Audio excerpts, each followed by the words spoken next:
वीर वीरमदेव राजकीय स्नातकोत्तर महाविद्यालय जालोर के यूट्यूब चैनल पर मैं डॉक्टर बंशीलाल सहायक आचार्य हिंदी आप सभी का स्वागत करता हूं।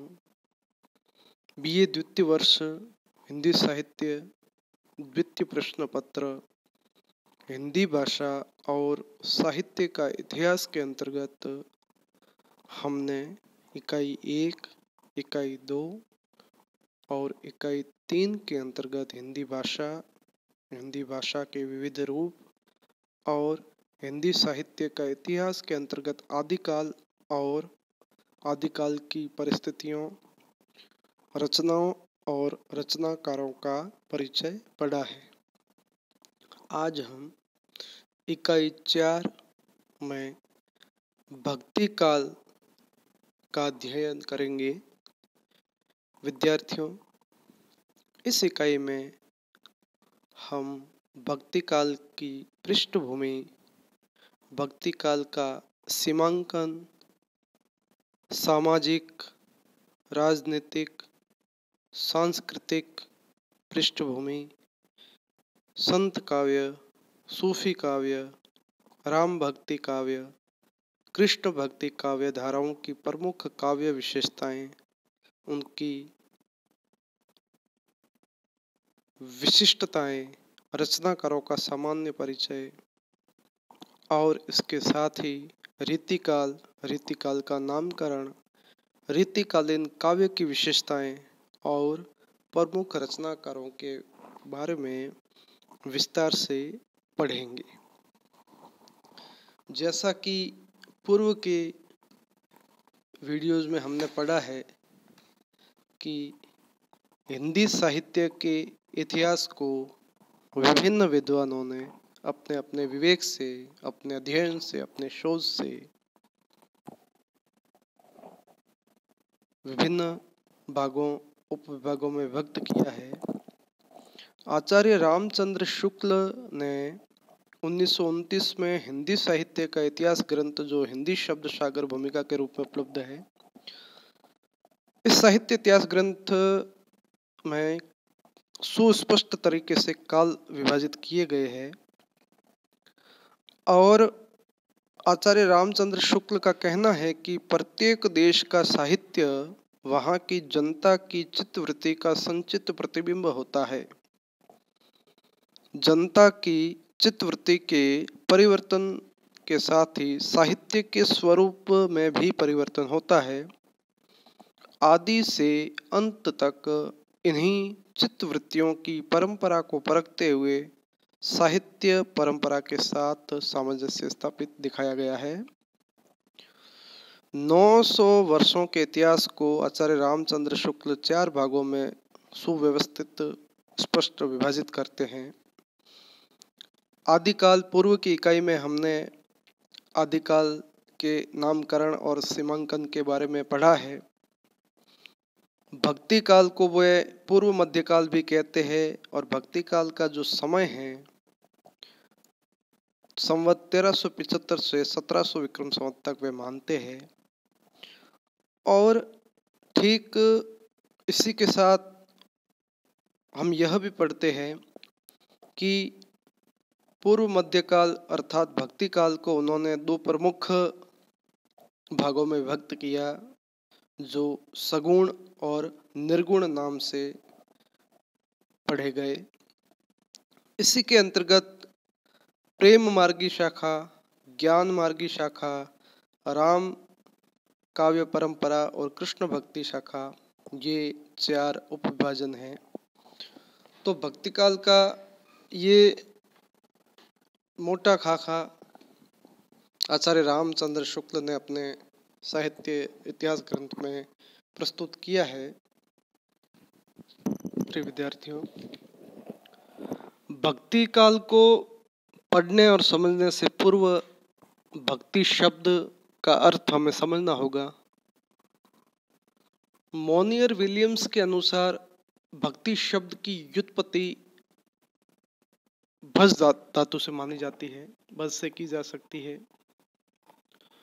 भज का जो सामान्य अर्थ होता है भजना, और इस भक्ति शब्द में भज धातु के साथ एक 3 प्रत्यय लगा है। भज का सामान्य अर्थ होता है भजना। भजना यानी स्मरण करना, बार बार नाम लेना परमात्मा का, ईश्वर का। तो ईश्वर को भजना, भक्ति का सीधा संबंध व्यक्ति की भावना से है, श्रद्धा से है, अपने इष्ट के प्रति, अपने आराध्य के प्रति, या जिसे भी आप मानते हो, जिस पर आपको विश्वास है, उस परम सत्ता के प्रति जब आपका विश्वास होता है, आपकी आस्था होती है और उसका जब आप भजन करते हैं तो वो भक्ति कहलाती है। तो भक्ति भावना का संबंध यदि आर्यों से हम जोड़े, इसकी पृष्ठभूमि में हम जाना चाहे तो आर्यों के दार्शनिक एवं आध्यात्मिक विचारों के फलस्वरूप श्रद्धा उपासना से विकसित होकर उपास्य भगवान के ऐश्वर्य में भाग लेना, तो इस अर्थ के संदर्भ में हम भक्ति को समझ सकते हैं कि आर्यों ने अपने दर्शन, अपने आध्यात्मिक विचारों से जब ईश्वर के प्रति वो समर्पित होते हैं, ईश्वर के प्रति वो जानना चाहते हैं या उसके प्रति जो श्रद्धा उपासना रखते हैं, तो ये तमाम जो परंपराएं हैं ये भक्ति के अंतर्गत आती है। हिंदी साहित्य के संदर्भ में अब हम यदि इस काल विशेष की बात करें तो भक्ति काल का जो काल है उसकी सीमा और उसका तात्पर्य क्या है। तो भागवत धर्म के प्रचार और प्रसार के परिणाम स्वरूप जो भक्ति आंदोलन का उद्भव हुआ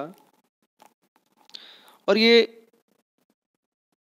आंदोलन धीरे धीरे जन आंदोलन के रूप में संपूर्ण भारत में भक्ति का प्रचार प्रसार होने लगा। हम ये परंपराएं पढ़ते हैं कि दक्षिण में भक्ति का उदय हुआ और उत्तर में रामानंद इस भक्ति के प्रवाह को लाए और रामानंद के जो 12 शिष्य हैं जिसमें संत कबीर, रैदास, संत पीपा, धन्ना, अनंतानंद, सुखानंद, सुरसुरानंद, तो इत्यादि इन 12 शिष्यों ने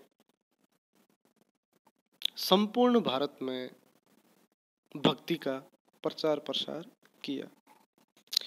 तो उस समय की जब हम पृष्ठभूमि को देखते हैं, 14वीं शताब्दी की जो ये पृष्ठभूमि है, तो उसमें शैव, शाक्त, बौद्ध, जैन इत्यादि धर्म इस भक्ति भाव से प्रभावित हुए। हम जब वैदिक काल की बात करेंगे तो वैदिक युग में विभिन्न प्रकार के कर्मकांड, यज्ञ के आयोजन और धार्मिक अनुष्ठान हुआ करते थे। भक्त और जन सामान्य जो उस क्षेत्र विशेष के लोग थे वो अपने इष्ट को प्रसन्न करने के लिए यज्ञ का आयोजन करते थे, धार्मिक अनुष्ठान किया करते थे। और यहाँ तक कि जो प्राकृतिक वस्तुएं हैं जैसे कि पहाड़ है, नदियाँ हैं या फिर अंतरिक्ष आकाश है, बादल है, सूरज, चंद्रमा, इन तमाम प्राकृतिक वस्तुओं को वे भगवान का रूप मानते थे। उन्हें देवता के रूप में स्वीकार कर उनकी पूजा अर्चना उपासना करते थे। प्रारंभ में ये एक बहुदेववाद की परंपरा थी और धीरे धीरे धीरे हम देखते हैं कि ये बहुदेववाद एक देव में परिवर्तित होने लगता है। और इसके बाद हमें ये भी पढ़ने को मिलता है कि इंद्र को, वरुण को या अग्नि को वे देवता के रूप में स्वीकार करते हैं। और उस जमाने में आर्यों की कई धार्मिक सभाएं भी होती थी, धर्म के बारे में विशेष चर्चाएं होती थी, धार्मिक सम्मेलन हुआ करते थे और लोग हैं जो अपने तर्क वितर्कों से अध्यात्म की बातें करते थे, गंभीर गूढ़ दर्शन की बातें करते थे। ब्राह्मण, आरण्यक, उपनिषद नामक विभिन्न धार्मिक भागों की भी रचनाएं उसी समय मानी जाती है। तो ये तमाम जो आस्था की बात है, देवताओं के प्रति सम्मान अर्चना की बातें हैं, धार्मिक अनुष्ठान, तो ये जो परंपरा है वो हमें भक्ति काल की पृष्ठभूमि में पढ़ने सुनने को मिलती है। प्रिय विद्यार्थियों, जब भक्ति काल को हम साहित्यिक दृष्टिकोण से पढ़ने या समझना चाहते हैं तो स्पष्ट है कि भक्ति काल को मोटे तौर पे दो भागों में विभक्त किया गया है, जिसे सगुण और निर्गुण भक्ति काव्य धारा कहते हैं। अब सगुण और निर्गुण को क्रमशः ज्ञान मार्गी, प्रेम मार्गी, सगुण काव्य धारा जिसके अंतर्गत राम भक्ति काव्य धारा और कृष्ण भक्ति काव्य धारा, और निर्गुण के अंतर्गत जो ज्ञान मार्गी शाखा है, प्रेम मार्गी शाखा है, और सगुण काव्य धारा के अंतर्गत राम भक्ति काव्य धारा है और कृष्ण भक्ति काव्य धारा है।